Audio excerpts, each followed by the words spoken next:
चलिए आज हम शुरू करते हैं कॉम्पोजिशन ऑफ फंक्शन।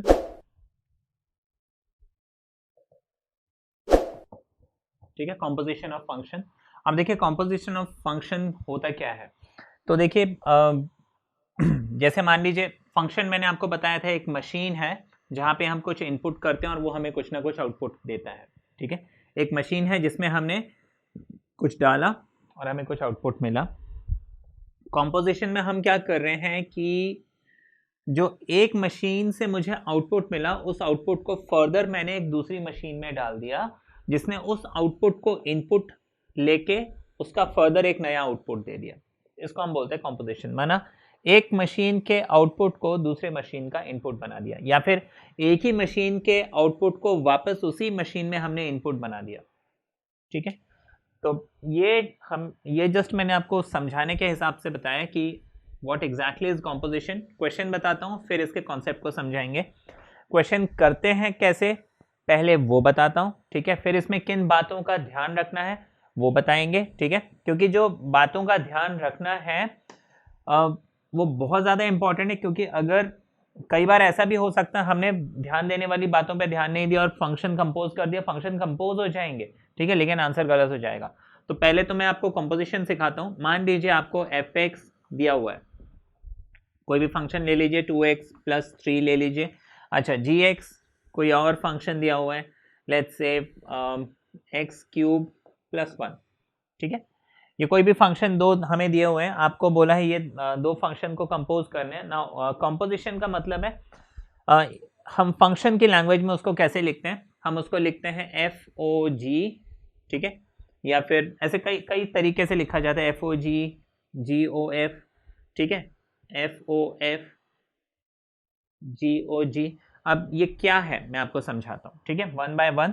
तो सबसे पहले FOG इज बेसिकली जो बाहर है बाहर रहने दीजिए, O को हटा के ब्रैकेट बनाइए, G लिखिए, X लगा दीजिए, ब्रैकेट क्लोज कर दीजिए। तो FOG का क्या मतलब हो गया, F ऑफ GX। अच्छा, GOF क्या हो जाएगा, जो बाहर है बाहर, जो अंदर है अंदर, अंदर वाले के साथ X लगाओ, ब्रैकेट लगाओ। FOF क्या हो जाएगा, F लिखो, ब्रैकेट बनाओ, F लिखो, X लिखो। GOG क्या हो जाएगा, G लिखो, ब्रैकेट बनाओ, G लिखो, X लिखो। ठीक है, ये तो हमने समझ लिया कि भाई किसको कैसे लिखा जाता है। अब इसका करना क्या है तो वो भी मैं आपको बताता हूं। अब मुझे जैसे FOG बोला है, फॉग, ठीक है, तो मैंने इसको F लिखा, G लिखा, X लिखा। अब मुझे ये वैल्यू निकालनी है, तो मैं करूंगा क्या, देखिए हमेशा वी सॉल्व इनसाइड आउट। ठीक है, इनसाइड आउट छोटी क्लास में हमने रूल पढ़ा होगा, बॉडमास। सबसे पहले रूल कहता है कि हम ब्रैकेट को सॉल्व करेंगे, जो सबसे अंदर है पहले उसको सॉल्व करेंगे। मतलब पहले मुझे इस gx को देखना पड़ेगा, उसके बाद मैं f पे आऊंगा। तो gx क्या है मेरे पास, x³ + 1 है। तो मैं सबसे पहले यहाँ पे क्या करूंगा, f को एज इट इज रहने देता हूँ, gx की जो वैल्यू दी हुई है यानी x³ + 1 मैं उसे लिखूंगा। अब f क्या कहता है, f कहता है यहाँ पे जो भी चीज है उसके साथ एक तो 2 लगाना है, उसके बाद उसमें +3 करना है ना।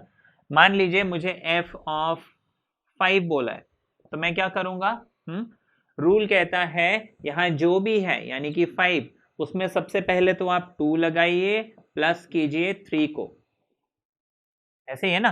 तो यहां पे हम वही रूल लगाएंगे, तो क्या हो जाएगा, f का रूल क्या कहता है, यहाँ जो भी है यानी कि x³ + 1, सबसे पहले तो उसमें 2 लगाइए, फिर उसमें +3 कर दीजिए। ये हो जाएगा 2 × x, 2x³, 2 1 = 2 और +3, 2 + 3 हो जाएगा 5।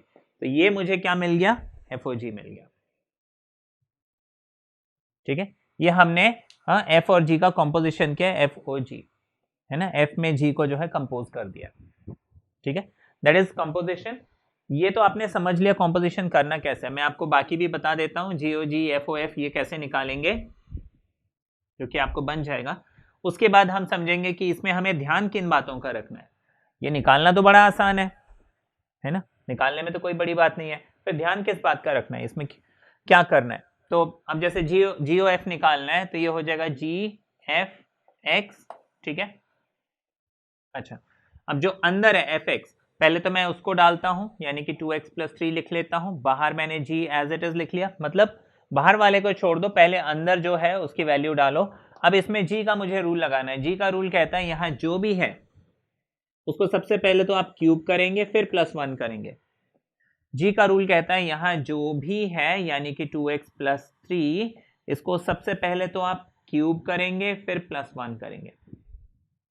अब मेरी मर्जी है, मैं इसको चाहे तो ऐसे छोड़ दूं, चाहे तो इसको एक्सपेंड कर लूं, ठीक है, डिपेंड करता है कि ये पावर कितना है। जैसे अभी क्यूब जो है फिर भी सॉल्वेबल है, तो हम इसको सॉल्व कर लेंगे, और अगर ये हायर पावर होती तो हम इसको ऐसे ही छोड़ देते।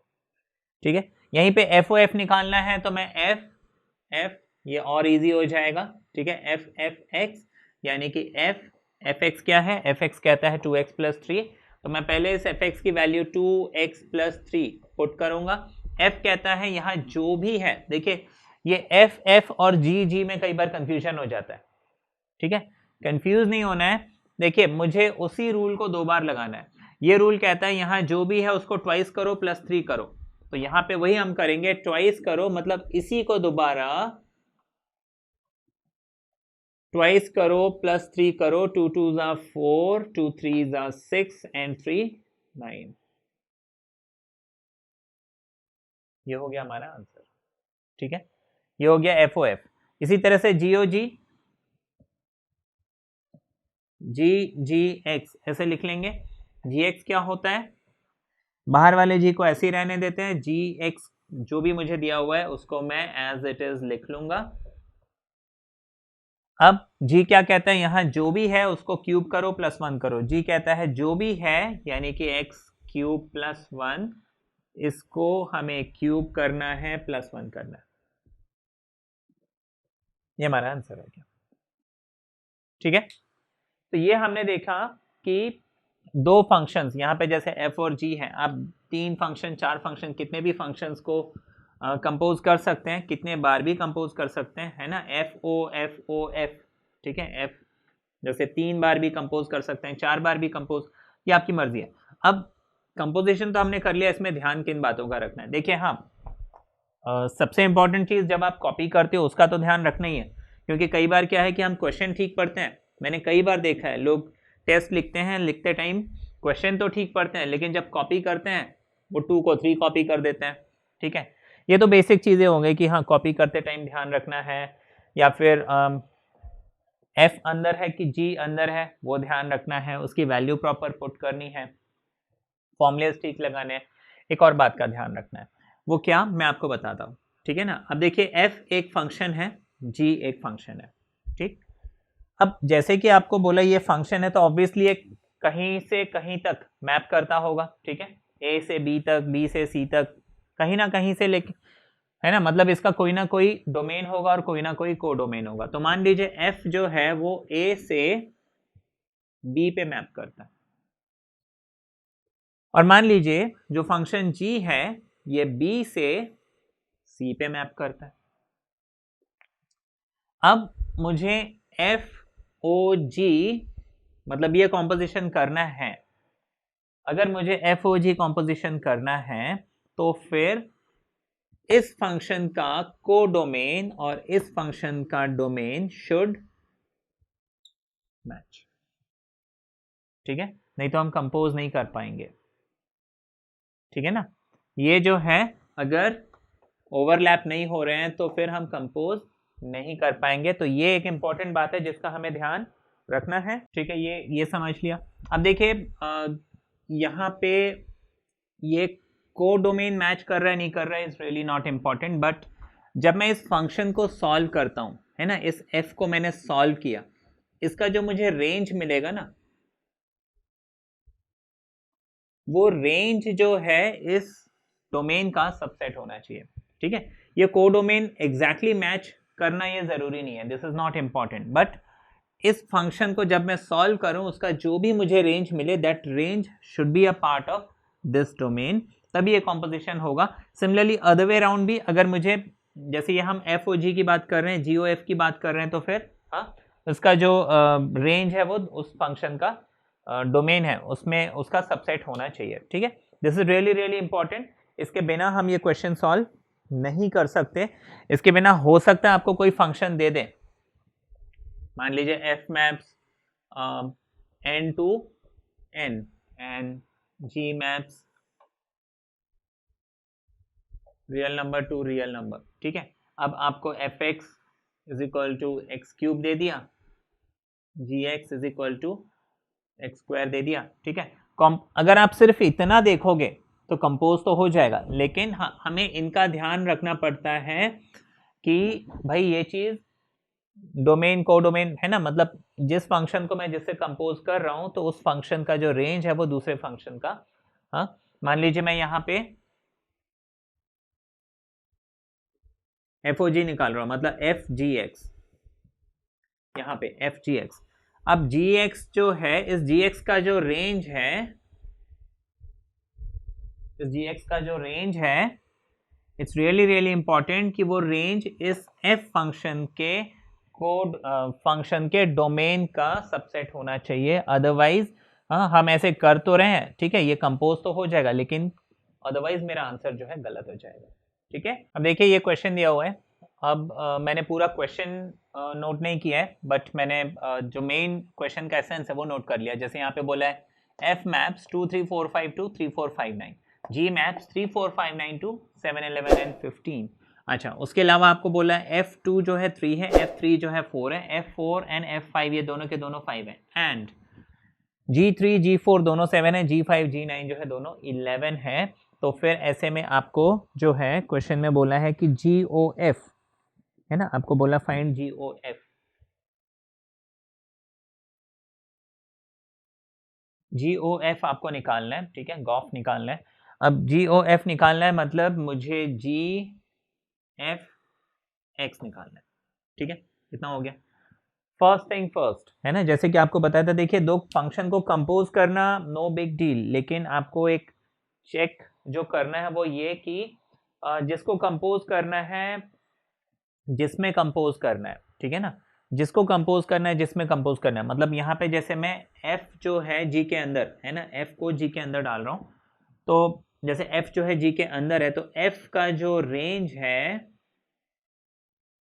It should be a subset of g का डोमेन, f का रेंज g का डोमेन होना चाहिए। अब f का रेंज क्या है, यहाँ पे क्वेश्चन में तो कुछ दिया ही नहीं है, f का ये जो दिया हुआ ये तो को डोमेन है, ठीक है ना, हमें रेंज निकालनी है। अच्छा, दूसरी चीज यहां मुझे क्लियरली दिख रहा है ये जो को डोमेन है ना 3 4 5 9, f का जो को डोमेन है वो g के डोमेन के साथ मैच कर रहा है, तो ऑब्वियसली रेंज भी मैच करेगा, ठीक है। तो प्रॉब्लम खत्म, हम कंपोज कर सकते हैं। कैसे करेंगे मैं अभी आपको समझाऊंगा, लेकिन फिर भी रेंज निकालना आपको आना चाहिए। वैसे तो आपने हो सकता है निकाल लियो, नहीं भी तो मैं आपको बता देता हूं। देखिए रेंज क्या है, f ये सारे फंक्शंस दिए हुए हैं ना। अब देखिए f2 की वैल्यू क्या है 3, f3 की वैल्यू क्या है 4, f4 और f5 की वैल्यू क्या है 5। तो ये जो वैल्यू है 3 4 और ये जो 5 है 3 4 एंड 5, ये हो गया f का रेंज, ठीक है। अगर आपको रेंज निकालना भी हो तो जो इक्वल टू जो वैल्यू लिखी होती है उसके सेट को हम रेंज बोलते हैं। देयरफॉर f की रेंज क्या हो गई 3 4 5। देखिए को डोमेन का सबसेट आ रहा है ना 3 4 5, उसमें एक एक्स्ट्रा 9 है, यहाँ पे 9 नहीं है, तो ये हमें क्या मिल गया, रेंज मिल गया। अब क्या ये रेंज इसका सबसेट है, जब को डोमेन ही सबसेट है तो ऑब्वियसली रेंज तो सबसेट होगा ही होगा। ये हो गया। अब मुझे निकालना क्या है, हम GOF निकालना है। देखिए GOF निकालना इज नो बिग डील। अभी तक हमने क्या एक फंक्शन मतलब एक्स वाई के फॉर्म में मिल रहा था उसको कंपोज किया था, अब इसको देखो कैसे कंपोज करेंगे, ये भी आपको आना चाहिए। तो मुझे निकालना है GOF, तो सबसे पहले GFX निकालना है, ठीक है। अब देखिए fx मेरे पास क्या क्या है, f2 है, f3 है, f4 है, f5 है, ठीक। तो मैं क्या करता हूं GF2 निकालता हूं, सबसे पहले GF2 निकालता हूं, ठीक है। अच्छा f2 की वैल्यू क्या है 3, मतलब मुझे G3 निकालना है। अब मैं मेरे पास ये जो दूसरा टेबल दिया यहां पे देखूंगा G3 की वैल्यू क्या है, G3 की वैल्यू 7 है ना, G3 और G4 दोनों की वैल्यू 7 है, तो मुझे ये मिल जाएगा 7। इसका मतलब GF2 क्या मिल गया मुझे 7। अच्छा, इसी तरह से अब मैं निकालूंगा GF3, ठीक है, GF3। अच्छा, F3 की वैल्यू क्या है 4 है, तो मैं इसको लिख लूंगा G4। G4 की वैल्यू क्या है, G4 की वैल्यू भी 7 है। इसका मतलब GF2 और GF3 दोनों की वैल्यू मुझे 7 मिल गई। अच्छा, इसके बाद मुझे क्या करना है, नेक्स्ट वैल्यू F4, तो GF4 निकालते हैं, ठीक है ना। अब F4 की वैल्यू क्या है 5, तो मैं यहाँ पे निकाल लूंगा G5। अच्छा, G5 कितना है 11 है, तो ये मुझे 11 मिल जाएगा, ठीक। इसी तरह से फिर मैं क्या करूंगा, GF5 निकालूंगा, वो भी मुझे क्या मिलेगा 5 मिलेगा, और G5 क्या हो जाएगा 11 हो जाएगा, ठीक है। तो ये हमने GOF जो है यहाँ पे निकाला, ठीक है। क्वेश्चन बहुत सिंपल था। हाँ, यह है कि क्वेश्चन देखने में बहुत बड़ा लग रहा था, इतना बड़ा सा क्वेश्चन है ना। आपको बोला है कि if F is this, G is this, F फलाना फलाना, G फलाना फलाना is this, find GOF। Question इतना लंबा देखने में लग रहा था, लेकिन क्वेश्चन सॉल्व करने में बहुत ही सिंपल था, है ना। बस मेन चीज है आपको कोडोमेन, है ना, यहाँ पे डोमेन या फिर रेंज एंड डोमेन, इसका बस ध्यान रखना है। अदर देन दैट आप इस क्वेश्चन को सॉल्व कर लीजिए, ठीक है, and you have your answer, ठीक है। तो ये इसको आप चाहे तो ऑर्डर्ड पेयर में भी लिख सकते हैं, ठीक है, that's totally up to you. जैसे कि 4 and 11, 3 and 7 and so on, ऐसे करके आप लिख सकते हो। मैं आपको सिर्फ इसको ऑर्डर्ड पेयर में कैसे लिखेंगे वो समझा देता हूँ, ठीक है। जैसे ये निकालना तो आ गया, ठीक है। अब यहाँ पे GOF, ठीक है, ये हमें निकालना था। तो देखिए जैसे GF4 निकाला, देखिए यहाँ पे ओरिजिनली अंदर नंबर क्या है 4, और यहाँ पे क्या मिल रहा है 11। तो ध्यान रखिएगा 4 और 11 का पेयर बनेगा, 5 और 11 का पेयर नहीं बनेगा। यहाँ पे तो G5 आ गया, मुझे GOF निकालना है, तो G और F दोनों साथ में होना चाहिए। G और F जब साथ में होते हैं उस टाइम पे जो नंबर होता है उसको एंड नंबर के साथ पेयर करोगे। जैसे यहाँ पे G और F साथ में है और अंदर है 3, तो ये 3 और 7 को आप साथ में पेयर करोगे, ठीक है। इसी तरह से, ठीक है, F4 हो गया, GF4 हो गया, GF5 हो गया। उसके बाद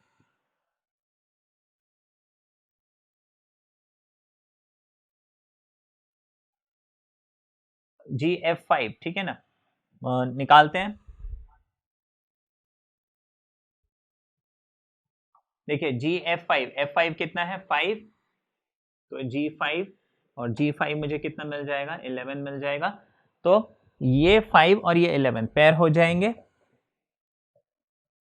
अच्छा, इसके बाद हमारे पास क्या हो गया, ये देखते हैं, 4 हो गया, 3 हो गया, 5 हो गया, 4 हो गया, 3 हो गया, 5 हो गया, क्या बच रहा है 4 हो गया, 5 हो गया, 2 बच रहा है, राइट। 3 4 5 हो गया, 2 बच रहा है, ठीक है ना, ऐसे ही है ना, 3 4 5 हो गया, 2 बच रहा है। तो GF2 निकालते हैं। चलिए GF2 ऑलरेडी निकाल चुके थे। अच्छा, F2 कितना है 3, तो ये हो जाएगा G3, और G3 हमें कितना दिया हुआ है 7 दिया हुआ है, तो 2 जो है वो 7 के साथ पेयर होगा, ठीक है। बात समझ में आ गई, ये हो गया। तो निकालने का तरीका हमने समझ लिया, और हमने देखा कि हम ये G वाले नंबर को नहीं लेते हैं। जैसे यहाँ पे GF2, G और F दोनों साथ में है तब जो नंबर है, और लास्ट में जो नंबर है इनको पेयर बनाते हैं। 2 और 7 का पेयर बना है, 3 और 7 का हमने पेयर, देखिए वो कहीं पे होगा तो बना होगा, अदरवाइज वैसे हम नहीं लिखेंगे, है ना। ये हो गया। अच्छा, ये तो हमने GOF निकाल लिया। GOF हमें क्या मिल जाएगा ऑर्डर्ड पेयर के फॉर्म में, 4 11 3 7 5 11 एंड 2 7, ये हो गया, ठीक है। और यहाँ पे अगर इसमें आपको मैपिंग के फॉर्म में लिखना है, कौन किसके साथ मैप हो रहा है, जो मैपिंग के फॉर्म में लिखना है उसके लिए आप क्या लिखोगे, GOF मैप्स ये हो गया मैप्स टू 7, 11, 15। ठीक है, ऐसे लिखेंगे और ये हमारा आंसर आ जाएगा। इसमें देखिए 2 3 4 5, 2 3 4 5 आ रहा है, 7 11 15 नहीं है, कोई बात नहीं, जो इसका रेंज है वो उसमें है। तो आपको क्या करना है, हम जैसे GOF मुझे निकालना है मैपिंग के फॉर्म में, आप ध्यान रखिएगा जो GOF में ये जो कोलन के पास जो है ना F, उसका डोमेन ले लीजिए, और कोलन से जो दूर है इसका कोडोमेन ले लीजिए। ये मैपिंग के फॉर्म में हमने लिख लिया। ठीक है, तो आंसर मेरा ये है GOF इज दिस, और GOF अगर हम उसका डोमेन एंड कोडोमेन लिखना चाहते हैं तो उसको हम ऐसे लिख लेंगे। ठीक है, चलिए कुछ और एग्जांपल्स हम ले लेते हैं। जैसे मान लीजिए आपको fx बोला हुआ है mod of x, and let's say gx आपको बोला हुआ है मॉड ऑफ 5x - 2। ठीक है, फाइंड FOG एंड GOF। ठीक है, जब ऐसे, अब जैसे मैंने आपको बताया कि हमें ध्यान रखना होता है किसका, भाई डोमेन कोडोमेन्स का। ठीक है, क्योंकि अगर डोमेन और कोडोमेन मैच नहीं हो रहे हैं, ठीक है, जैसे कि हमने देखा था, मुझे जिसको जिसमें कंपोज करना है तो उसका जो रेंज है वो इसके डोमेन का सबसेट होना चाहिए। अब अगर मुझे सिर्फ स्ट्रेट फॉरवर्ड ऐसे क्वेश्चन दे दिया जाए तब क्या करें, मुझे तो अब इसमें डोमेन कोडोमेन कुछ मालूम नहीं है ना, तो हम ये अज्यूम करके चलेंगे कि अब अगर मुझे कंपोजिशन करना है GX को FX में या FX को GX में, अगर ऐसा क्वेश्चन पूछा जा रहा है तो मैं ये अज्यूम करके चल रहा हूँ कि जो जिसको जिसमें कंपोज कर रहे हैं तो उसका रेंज जो है उसके डोमेन का सबसेट है। ठीक है, ऐसा हम मान के चल रहे हैं, अगर नहीं भी दिया है तो। ठीक है, दैट इज द रीजन वहां पे आपको कंपोजिशन करने के लिए दिया गया है। हाँ, जहां पे हमें मैपिंग दी होती है Fmaps R2N या N2, जो भी दिया हुआ है, ऐसे अगर क्वेश्चन है तो वहां पे आपको जो है चेक जरूर करना है। जैसे प्रीवियस क्वेश्चन में आपको प्रॉपर दिया हुआ था कि भाई ये डोमेन है, ये कोडोमेन है, तो वहां पे आपको चेक करना था कि हाँ इसका कोडोमेन या इसका जो रेंज है वो इस जिसमें कंपोज करना है उसके डोमेन का सबसेट है, उसका पार्ट है या नहीं है, क्या उसमें ऐसा कोई एलिमेंट है जो इसके डोमेन में नहीं है, ये आपको जो है चेक करना होता है। तो अदरवाइज लाइक यहाँ पे मैं क्या है अज्यूम करके चलूंगा कि वो चीज़ ऑलरेडी ट्रू है, मतलब अगर इसको इसमें कंपोज करना है तो इसका जो रेंज है वो इसके डोमेन का पार्ट है, और अगर इसको इसमें कंपोज करना है तो अब जैसे कि यहाँ पे मुझे दोनों निकालना है, FOG और GOF निकालना है, तो हम अज्यूम करके चलेंगे कि भाई ये भी R2R है, this is also real number to real number, and this is also real number to real number. ठीक है, G मैप्स R2R और F मैप्स R2R, ऐसा मैं मान के चलूंगा। ठीक है, अच्छा अब यहाँ पे मुझे FOG निकालना है, दिस इज प्रीटी सिंपल। ठीक है, आप क्या करोगे, FGX लिखोगे, हमेशा स्ट्रेट फॉरवर्ड रूल, आप अंदर देखेंगे GX। अच्छा, GX मुझे क्या दिया हुआ है, GX मुझे दिया हुआ है मॉड ऑफ 5x - 2, तो मैं उसको लिख लूंगा, फिर ब्रैकेट लगा दूंगा। ठीक है, GX की सिर्फ वैल्यू डाली, ब्रैकेट लगाए, और बाहर जो F बच गया उसको मैंने एज इट इज लिख दिया। F क्या कहता है, F मुझे कहता है कि अंदर यहाँ जो भी है उसका मॉड्यूलस निकालो, मतलब यहाँ जो भी है यानी मॉड ऑफ 5x - 2 है, इसका मॉड निकालना है। अब देखिए मॉड आप एक बार मॉड निकालोगे ऑब्वियसली पॉजिटिव नंबर मिलना है, उसका दोबारा मॉड निकालोगे तो भी वो पॉजिटिव ही मिलना है, कोई फर्क नहीं पड़ता। तो मैं इसको सिंपली 5x - 2 बस लिखूंगा। ठीक है, मुझे दो बार मॉड लिखने की जरूरत नहीं है ना, क्यों? हाँ, अगर यहाँ पे ऐसे होता, मान लीजिए mod of x minus mod of y total mod, अब मैं इस मॉड को नहीं हटा सकता, है ना। यहाँ पे देखिए ये मॉड के अंदर ये कंप्लीट टोटल मॉड है ये, अगर ये मॉड सिर्फ यहां होता फिर मैं हो सकता है मॉड नहीं हटाता। ठीक है ना, यहाँ पे और यहाँ पे अलग अलग होता है, जैसे यहाँ पे हम देख रहे हैं ना अलग अलग है, तो मैं ये मॉड नहीं हटा सकता, लेकिन यहाँ पे तो मैं हटा सकता हूँ। ठीक है ना, अब ये तो हो गया, हमने FOG निकाला, अब GOF यहाँ पे निकाल लेते हैं। ठीक है, GOF क्या होगा वो भी देख लेते हैं। तो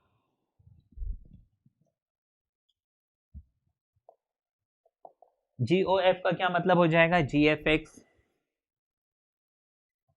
ठीक है, FX क्या कहता है, मॉड x कहता है, तो मैं लिख लूंगा G ऑफ मॉड x। अच्छा, G क्या कहता है, यहाँ जो भी है उसके साथ 5 लगाओ, मतलब ये मॉड x है इसके साथ 5 लगा लीजिए, फिर -2 कर दीजिए, इसका मॉड निकाल लीजिए। अब इसको क्या किया जाए, क्या इसको ऐसे ही छोड़ दें? नहीं, इसको हम ऐसे नहीं छोड़ सकते, इसको हमें सिंप्लीफाई करना है। तो अब देखिए, जैसे कि यहाँ पे मैंने बोला कि हम मैपिंग अज्यूम करके चल रहे हैं, real number to real number है। क्वेश्चन में दिया भी हुआ है real number to real number, ठीक है। मैंने पूरा, जैसे कि मैं आपको जो समझा रहा हूँ इसमें सिर्फ मेन पार्ट लिख रहा हूँ, पूरा क्वेश्चन नहीं लिख रहा हूँ। तो f maps real number to real and g maps real to real. तो ये रियल है और मुझे मालूम है for any real number mod x जो है, हम क्या होता है, mod x is equal to x when x is greater than और equal to 0 and mod x is equal to minus x when x is less than 0, ठीक है, ये होता है। अच्छा, अब हम क्या करेंगे, दिस इज इक्वल टू, मैं लिख लूंगा 5x minus 2 with in modulus. अगर x मुझे ग्रेटर देन इक्वल टू 0 मिलता है, और मैं इसको लिख लूंगा माइनस 5x माइनस 2 अगर x इज लेस देन 0, ठीक है। Now this thing can be written as minus minus, आप कॉमन ले लीजिए, 5x plus 2 with in modulus, ऐसे भी लिख सकते हो। Now that's totally up to you, ठीक है। तो ये हमारा आंसर हो जाएगा। अब देखिए, वैसे तो कॉम्पोजिशन ऑफ फंक्शन आपने समझ लिया है और मैं समझता हूँ अब आप इसमें कोई भी क्वेश्चन कर सकते हैं, बट स्टिल मान लीजिए आपको F X equals to x square minus 3x plus 2 दिया हुआ है, ठीक है। आपको बोला फाइन एफ एक्स। कई बार लोग इसमें कंफ्यूज हो जाते हैं, ठीक है। कंफ्यूजन कुछ नहीं है, सिंपल। देखिए, आपको जैसे स्टेप्स बताएं वैसे फॉलो करने। अभी एफ एक्स मुझे निकालना है, तो मुझे मालूम है एफ ब्रैकेट लगाना है और इस एफ एक्स की वैल्यू डालनी है, और एफ एक्स जो मुझे दिया हुआ उसको मैं एज इट इज लिखूंगा, ठीक है। अब देखिए, अब मान लीजिए एफ वाई होता, एफ एक्स ये दिया हुआ, एफ वाई होता तो मैं क्या करता, एक्स को क्या करता, वाई से रिप्लेस करता ना, ऐसे ही करता ना। तो यहां पे मुझे क्या करना है कि जहां जहां एक्स सॉरी, जहां जहां x मुझे दिख रहा है उस x को मुझे इस पूरे क्वाड्रेटिक इक्वेशन से रिप्लेस करना है। मतलब अगर x है तो x को हटा के मैंने y किया, है ना, y स्क्वायर बन गया। 3x की जगह मैंने y किया, 2 को 2 रहने दिया, मतलब मैं x स्क्वायर को हटा के मैंने y स्क्वायर कर दिया। तो x स्क्वायर को हटा के मैं इस पूरे एक्सप्रेशन को लिखूंगा, होल स्क्वायर कर दूंगा, ठीक है ना, y स्क्वायर माइनस 3y, ऐसे ही है ना। तो y की जगह मैं इस पूरे इक्वेशन को लिख दूंगा, यानी x square minus 3x plus 2, आगे क्या है प्लस 2, ये एज इट इज रहेगा। अब मुझे इसको क्या करना है, सॉल्व करना है और कुछ नहीं करना है। लाइक यहाँ पे a plus B plus C whole square लगा के मैं ब्रैकेट खोल दूंगा, फिर मुझे जो भी मिलेगा, है ना, स्क्वायर स्क्वायर तो बाय क्वाड्रेटिक इक्वेशन पावर 4 वाली वो मिल जाएगा, ठीक है। वो फिर आप लिख देंगे, that will be your final answer.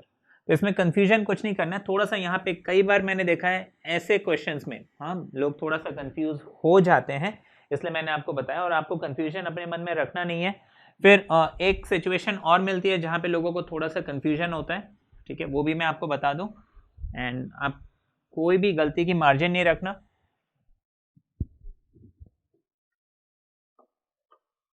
Suppose F x is equal to 1/1 minus X दिया हुआ है, आपको बोला एफ एक्स,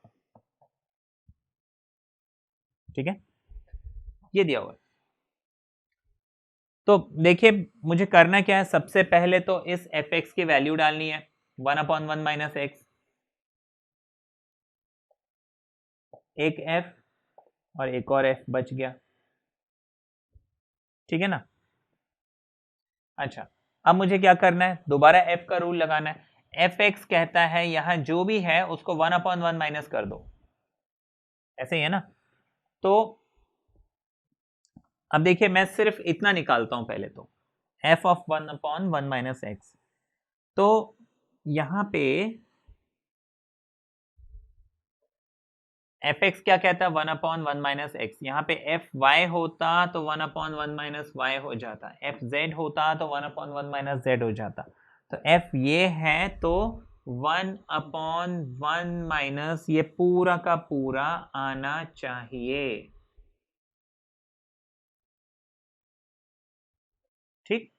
अब इसको मुझे क्या करना है, सॉल्व करना है, ठीक है। पहले मैं इसको सॉल्व कर लूं, तो सॉल्व कर लूंगा, ये हो जाएगा 1 अपॉन, एलसीएम लेंगे 1 minus X minus 1 whole upon 1 minus X, ये ऊपर चले जाएगा, ठीक है ना, fraction 1 upon fraction 1 upon fraction, ये फ्रैक्शन जो है उल्टा हो जाएगा, तो ये हमें क्या मिल गया, 1 minus X upon this 1 and 1 gets cancelled, तो मुझे माइनस एक्स मिल जाएगा, ठीक, जिसको कि मैं माइनस साइन को ऊपर ले जाता हूं तो ये जगह अपनी बदल लेंगे, ठीक, जगह अपनी बदल लेंगे, x माइनस 1 अपॉन एक्स बन जाएगा। तो ये मैंने सिंप्लीफाई कर लिया, x माइनस 1 अपॉन एक्स मिल गया, तो f1 अपॉन 1 माइनस एक्स को x माइनस 1 अपॉन एक्स लिख लेते हैं।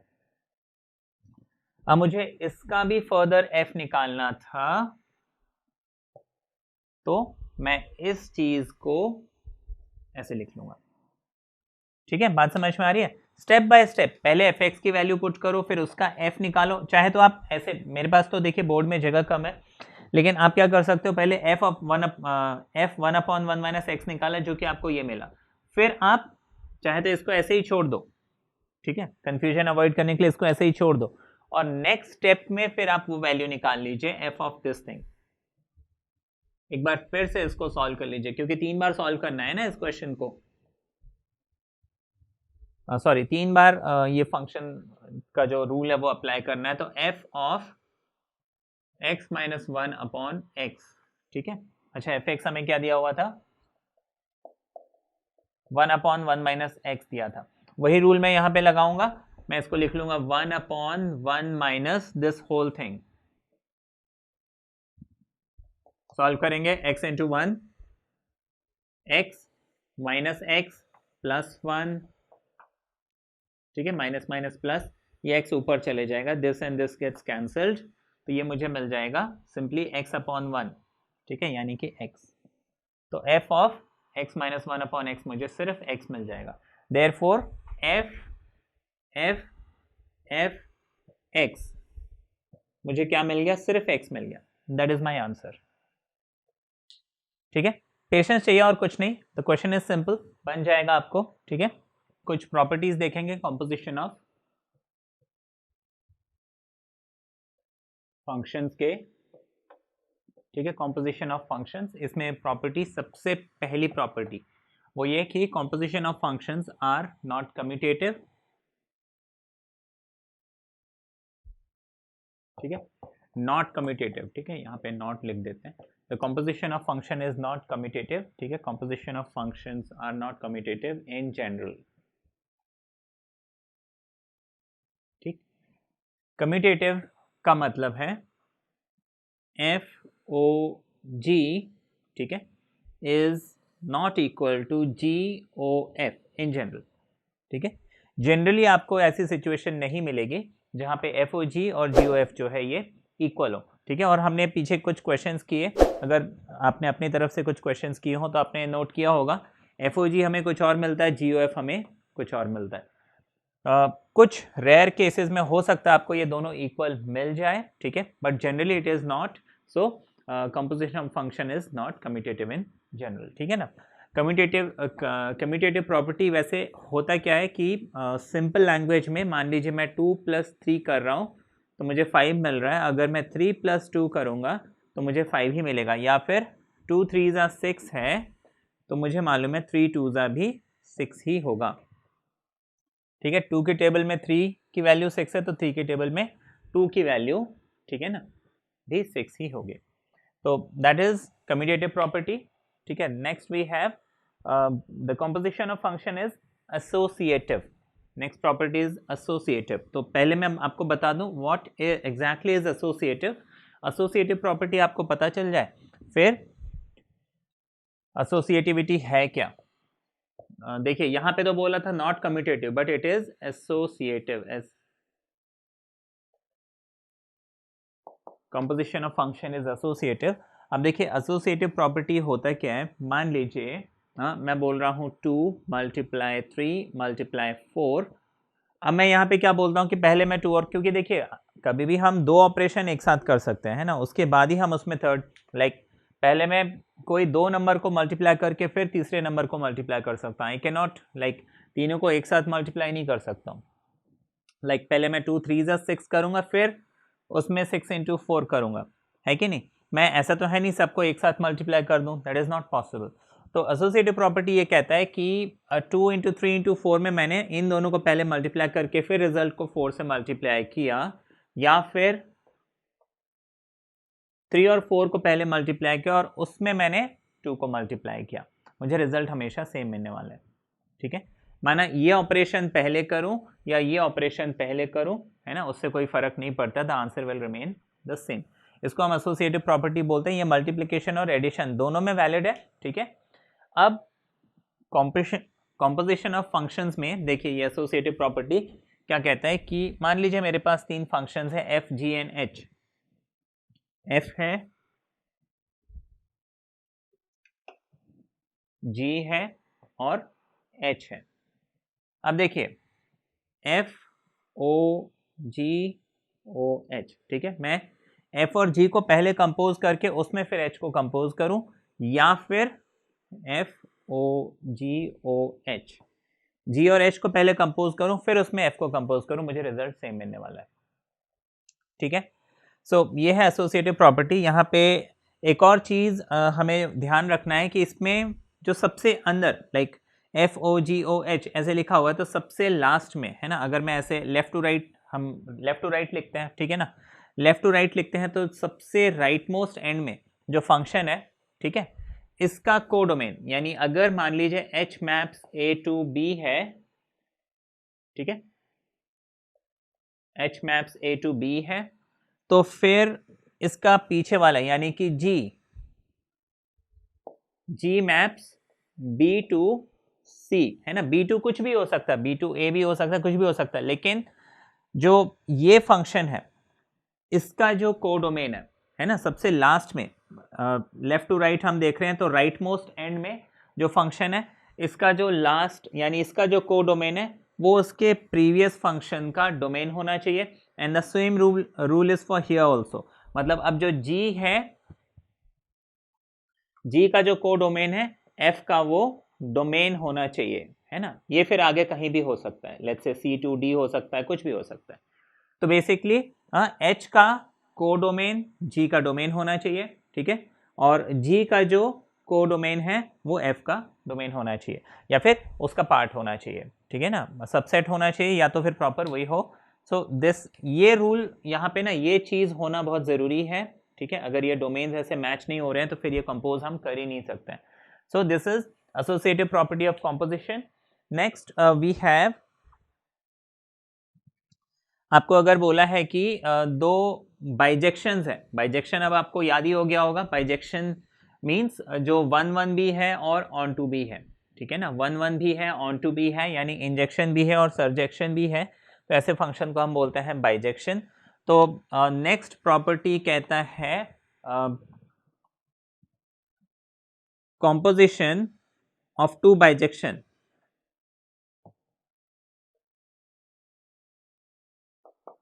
ठीक है ना, दो बाइजेक्टिव फंक्शंस हैं, उनका कॉम्पोजिशन विल बी बाइजेक्शन। मतलब मान लीजिए f एंड g, ये दोनों के दोनों क्या है, बाइजेक्शन है, मतलब ये भी 1 1 ऑन 2 है, ये भी 1 1 ऑन 2 है, तो इसका मतलब FOG, इसका जो मैं कॉम्पोजिशन निकालूंगा वो भी क्या होगा, 1 1 ऑन 2 होगा, ठीक है। नेक्स्ट प्रॉपर्टी हमारे पास है, देखिए यहाँ पे दो बाइजेक्शन का जो कॉम्पोजिशन है वो बाइजेक्शन होगा, यहाँ पे मैंने FOG लिखा है, it can be GOF also. अब यहाँ पे GOF या FOG ये आप कैसे डिसाइड करेंगे, ऑब्वियसली उनके डोमेन कोडोमेन है ना, किसका कोडोमेन किसका डोमेन बन रहा है, ठीक है, उस हिसाब से आप उसको कंपोज कर लेंगे, तो ये रूल जो है आप अप्लाई कर सकते हैं। नेक्स्ट, किसी भी फंक्शन का कॉम्पोजिशन आइडेंटिटी फंक्शन के साथ, आइडेंटिटी फंक्शन अगर आपको याद हो तो देखिए आइडेंटिटी फंक्शन हम बोलते हैं fx is equal to x, ठीक है ना, आइडेंटिटी फंक्शन हम बोलते हैं fx is equal to x. तो किसी भी फंक्शन का कॉम्पोजिशन आइडेंटिटी फंक्शन के साथ क्या मिलेगा, हमें वापस वही फंक्शन मिल जाएगा, इसीलिए हम इसको आइडेंटिटी फंक्शन बोलते हैं। माना इसमें हम किसी भी फंक्शन को जब कंपोज करेंगे हमें वापस वही फंक्शन मिलने वाला, वो फंक्शन अपनी आइडेंटिटी लूज नहीं करेगा। ठीक है,